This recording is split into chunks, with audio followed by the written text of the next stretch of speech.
But on Mhm. that note, actually, I'm curious because we've been on a similar health journey, healing journey. Did you use journaling throughout your healing process with breast cancer? Was that a part of, your toolkit, and how so? Very little. Really? It was, I Yeah. thought relative to my usual journaling practice, which is twice a day. So during that period of time, during like the really intense crux of my dose dense chemotherapy, I thought this was going to be like my quiet contemplative time and that I was going to read the Russians. I'm not kidding you.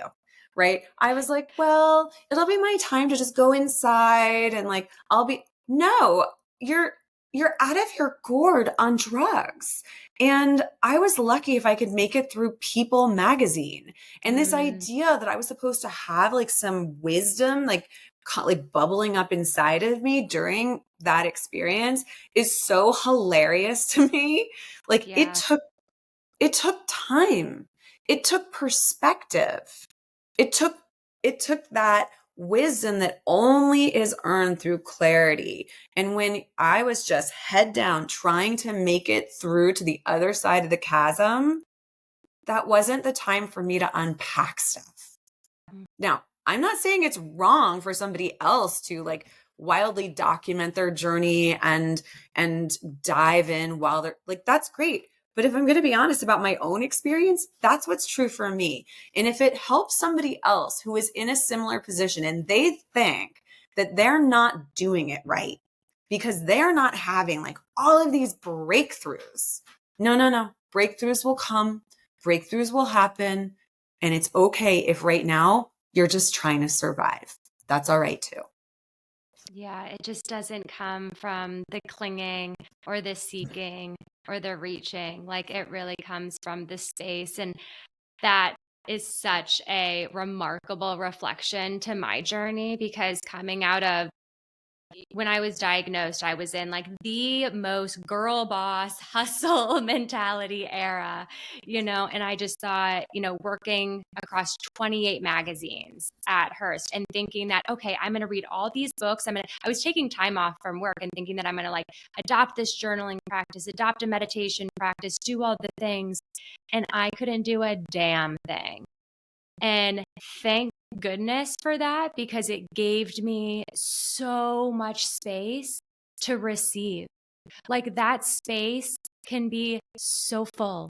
That space can be so spacious and so nourishing. And we forget about that.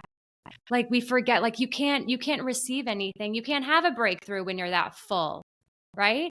And I think so many people that are going through a really tough healing journey, you don't have to do all the things. Sitting on your living room floor, just taking in the vibrations of whatever music you're playing, that is enough. You are enough just sitting on the couch doing nothing, no thing. And it's like, Talking with a friend.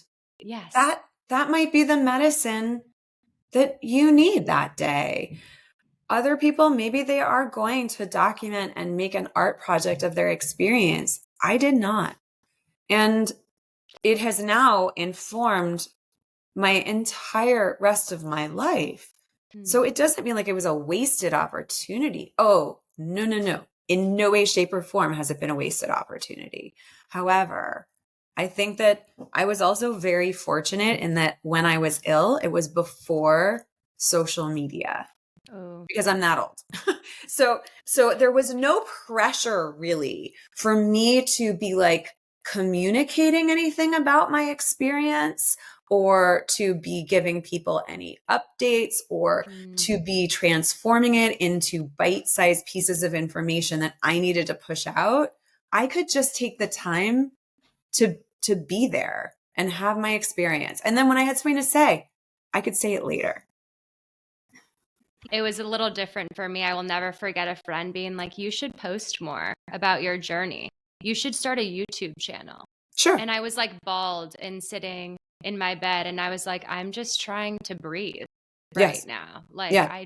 I'm like very grateful for that. Tears would stream down my face when I could have a walk outside, Yes.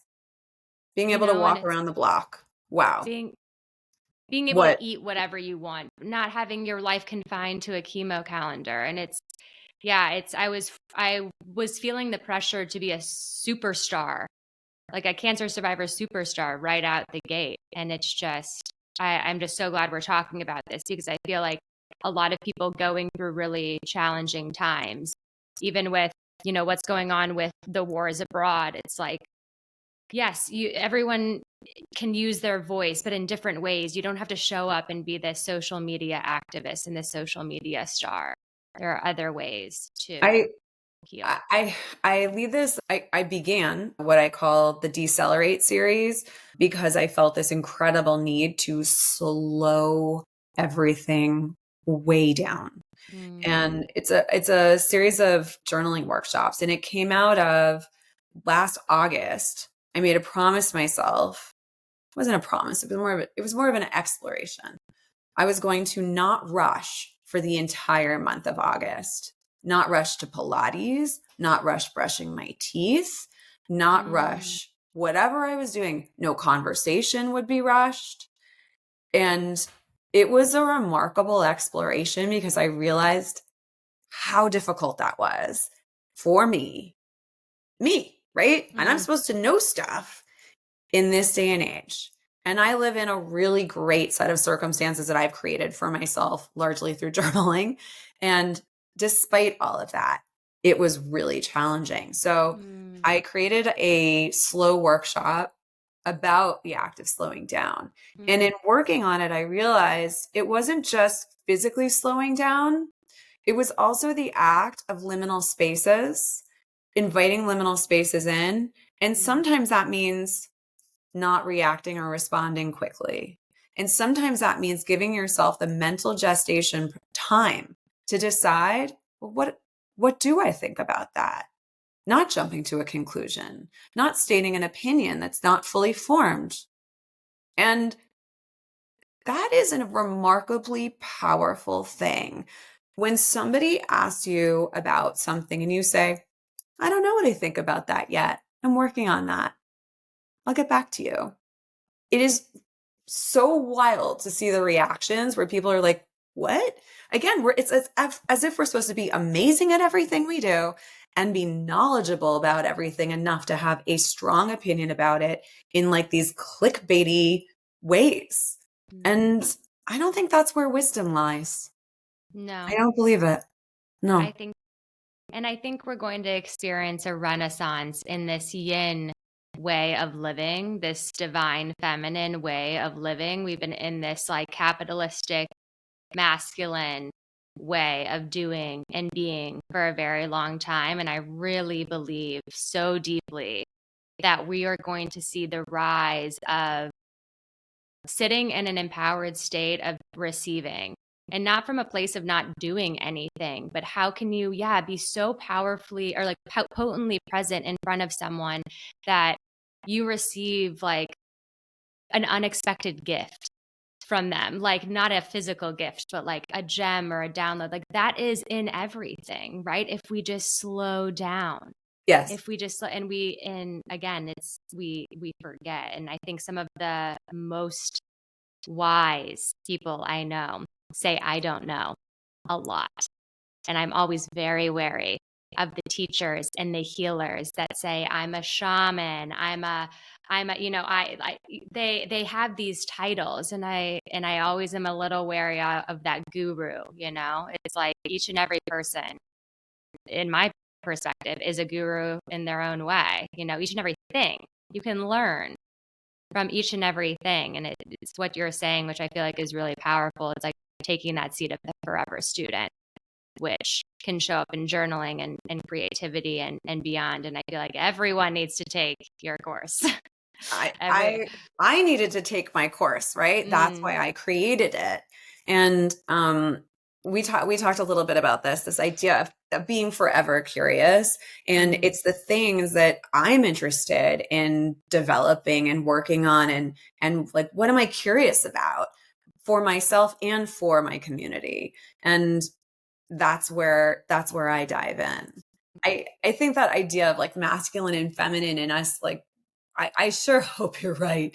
And I know for myself, coming off of the intense capitalistic entrepreneurial in that lifestyle and shifting into something that was no less rich, but lifestyle wise was different. And it's not necessarily men versus women, but this idea of masculine and feminine coming back into balance, and mine were wildly out of balance.